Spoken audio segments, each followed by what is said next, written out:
మున్సిపాలిటీలలో కార్మికుల కష్టాలు 4 నెలలుగా వేతనాలు లేవు. ఈనాడు ఇది సంగారెడ్డి జిల్లానే కాదు, తెలంగాణ రాష్ట్రంలో చాలా ఏరియాలలో పారిశుద్ధ్య కార్మికులకు 3 నెలల జీతాలు 4 నెలల జీతాలు వస్తలేవు. వాళ్ళ జీవితాలు ఎట్లా గడవాలి, వాళ్ళ సంసారం ఎట్లా గడవాలి, కిరాయిలు ఉంటాయి, చిట్టీలు ఉంటాయి, రోగమో నొప్పి వస్తుంది, ఆ పోరగాళ్ళ చదువులకి తిండి తికానా ఎట్లా గడవాలి. అధికారులు ఇళ్ల కాడ పోయి నేను చెప్తున్నాను, పారిశుద్ధ్య కార్మికులు జీతాలు ఎవరెవరికి వస్తాయో తెలంగాణ రాష్ట్రంలో వాళ్ళు ఇళ్ల కాడ పోయి పెట్టుకొని కూర్చోరు, లేకపోతే ఆఫీస్లో ముంగట పెట్టి ఈనాడు ప్రభుత్వ అధికారులకి బుద్ధి వచ్చేటట్టు చేయాలి. లేదంటే ప్రభుత్వ అధికారుల జీతాలన్నా మీరు తీసుకోరు. వాళ్ళకి మాత్రం ఫస్ట్ కాగానే జీతాలు పడతాయి.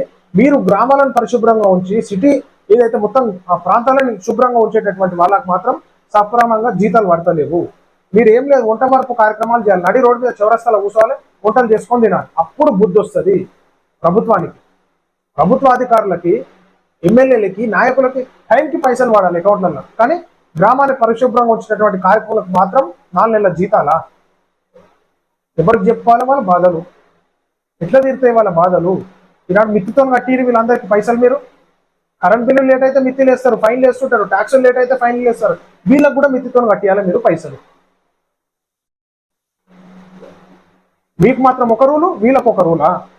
మీరు వసూలు చేసే కాడనేమో ఫైన్లతో వసూలు చేయాలి, వీళ్ళకి 4 నెలల జీతాలు కూడా ఫైన్లతో మిత్తితో కట్టిరి. అరే ఏం మనుషులు రా, 4 నెలల జీతాలు ఆపితే ఎట్లా? ఖచ్చితంగా ఎక్కడ తెలంగాణ రాష్ట్రంలో సమస్య ఉన్న కార్మికులకు మాకు పంపిరి వీడియో, మీ బాధ చెప్పి మాకు పంపిరి, మేము చూపిస్తాం ఇక తెలంగాణ రాష్ట్రంలో ఏ అధికారులు ఎట్లా పనిచేయాలి, ఎట్లా నడిపించాలి ప్రభుత్వాలని. సంగారెడ్డి జిల్లాలోని కోహిర్ మండలంలో కొత్తగా ఏర్పడిన మున్సిపాలిటీలో పారిశుద్ధ్య కార్మికులు తీవ్ర అవస్థలు ఎదుర్కొంటున్నారు. మున్సిపాలిటీగా ఏర్పడి 4 నెలలు గడుస్తున్నా వారికి జనవరి నుంచి వేతనాలు అందకపోవడం కుటుంబ పోషణ భారంగా మారింది. పైసలు వస్తలేవా? ప్రాంతాలలో 4 నెలల మున్సిపాలిటీ అయితే పైసలు ట్యాక్సులు వసూలు చేస్తలేరా? కరెంట్ బిల్లులు తీసుకుంటలేరా? 4 నెలలు అంటే ఏదిరా నాయన ఈ అమ్మ. 21,000 మంది జనాభా కలిగిన కోహిర్ గ్రామంలో ఈ ఏడాది జనవరి 27న మున్సిపాలిటీగా రూపాంతరం చెందింది.